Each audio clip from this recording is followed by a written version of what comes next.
کچھ سال قبل میرے ایک بچپن کے کلاس فیلو کا فون آیا اور اس نے مجھے کہا کہ مجھے تم سے بات کرنی ہے، میں بہت پریشان ہوں۔ تو میں نے بات کی اس سے۔ جب بات کی تو اس کی پریشانی یہ تھی کہ اس نے مجھے کہا کہ میری وائف، میری بیگم مجھے چھوڑ کے چلی گئی ہے اور وہ بچے کو بھی لے کر چلی گئی ہے اور اب اس نے طلاق کا مطالبہ کیا۔ میں کیا کروں؟ میں نے جب یہ بات سنی بہت افسوس ہوا مجھے۔ تو میں نے اس سے پوچھا کہ ایسا کیسے ہوا، یہاں تک تم کیسے پہنچے؟ تو اس نے مجھے کہا کہ کچھ بھی نہیں، جو میاں بیوی کے آپس کے معاملات ہوتے ہیں، آپس کا جھگڑا ہوتا ہے، وہ معمولی سا جھگڑا ہوا اور اس پہ وہ اتنا ناراض ہو گئی کہ اس نے یہ قدم اٹھایا۔ میں نے اس سے ایک بات کہی، میں نے کہا مجھے پوری بات بتاؤ، مجھے پوری بات بتاؤ، اس جھگڑے میں کیا ہوا تھا، پھر شاید میں تمہاری مدد کر سکوں۔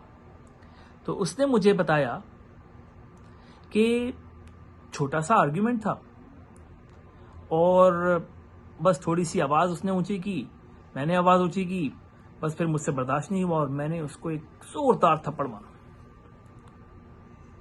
تو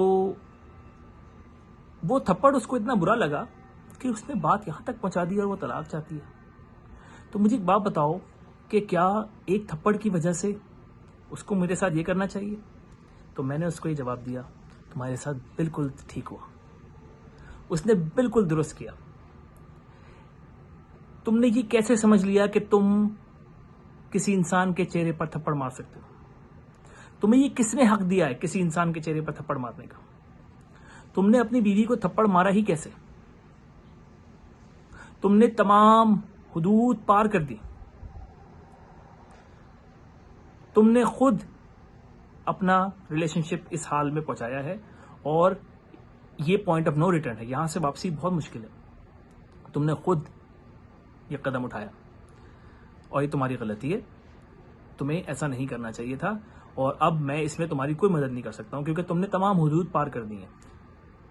تو اس نے مجھ سے پوچھا کہ کوئی طریقہ، میں نے اس سے کہا معذرت کے ساتھ میں کوئی طریقہ نہیں آپ کو بتا سکتا۔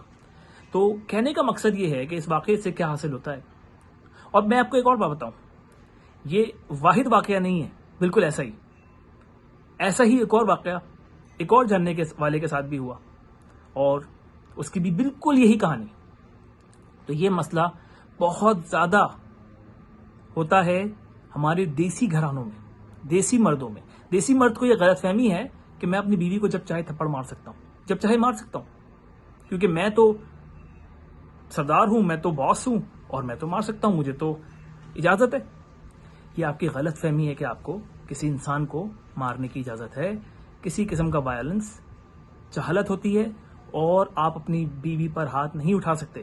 اگر آپ نے ہاتھ اٹھایا تو تعلق آپ کا ہمیشہ کے لیے ختم ہو جائے گا۔ اگر بیوی پڑھی لکھی سمجھدار گھرانے کی ہوگی تو واپس نہیں آئے گی، وہ چلی جائے گی۔ تو یاد رکھیے، آپ ہاتھ اپنے قابو میں رکھیے۔ کسی انسان کو آپ تھپڑ نہیں مار سکتے، اپنے بچوں کو بھی تھپڑ نہیں مار سکتے، آپ کسی کو نہیں ماریں گے۔ جس لمحے آپ کسی کو ہاتھ لگاتے ہیں آپ باؤنڈری کراس کر جاتے ہیں، آپ حدود پار کر جاتے ہیں اور اس کے بعد واپسی نہیں ہو سکتی۔ تو لہٰذا اس بات کو سمجھیے، اپنے ہاتھ قابو میں رکھیے اور پیار محبت سے رہیے، اور اگر آرگیومنٹ ہے تمیز سے بات کریں بجائے اس کے کہ آپ فزیکل ہاتھا پائی کریں۔ بہت شکریہ۔